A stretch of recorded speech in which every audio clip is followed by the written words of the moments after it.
The retrial of Karen Read has reignited widespread interest and speculation, drawing national attention as new details and legal strategies unfold. As this complex case progresses, many people are left with lingering questions about what to expect in the courtroom and what the broader implications might be. From legal procedures to potential outcomes, there's a lot to unpack, and readers are eager for clarity. Karen Read stands accused of second-degree murder, manslaughter, and leaving the scene of a fatal accident in the death of her boyfriend, Boston police officer John O'Keefe. The case has been contentious from the beginning, not only because of the tragic loss of life but also because of the questions it raises about the justice system, law enforcement accountability, and media influence. One of the central questions on many minds is, what will be different this time? With a mistrial declared in the initial trial due to a hung jury, both the prosecution and defense will be adjusting their strategies.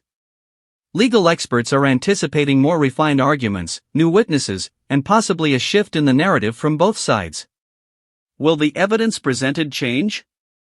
Will the jury hear new interpretations of existing forensic data? There's also considerable curiosity surrounding public access to the proceedings.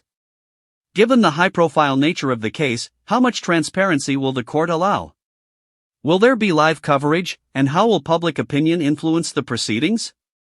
Some people are also asking about the jury. How will this new group be selected, and what steps are being taken to ensure impartiality in such a widely publicized case? Jury selection is always crucial, but in a case like this, it becomes even more complex.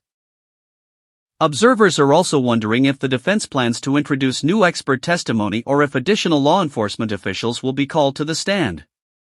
Additionally, people want to know how the retrial may affect the reputations of those involved, from the legal teams to members of the police force.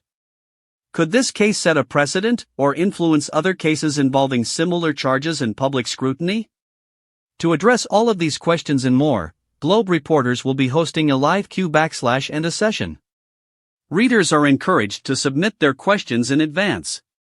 Whether you're following closely or just tuning in, this is your chance to better understand the stakes, the strategies, and the social dynamics at play in one of the most talked about retrials in recent memory.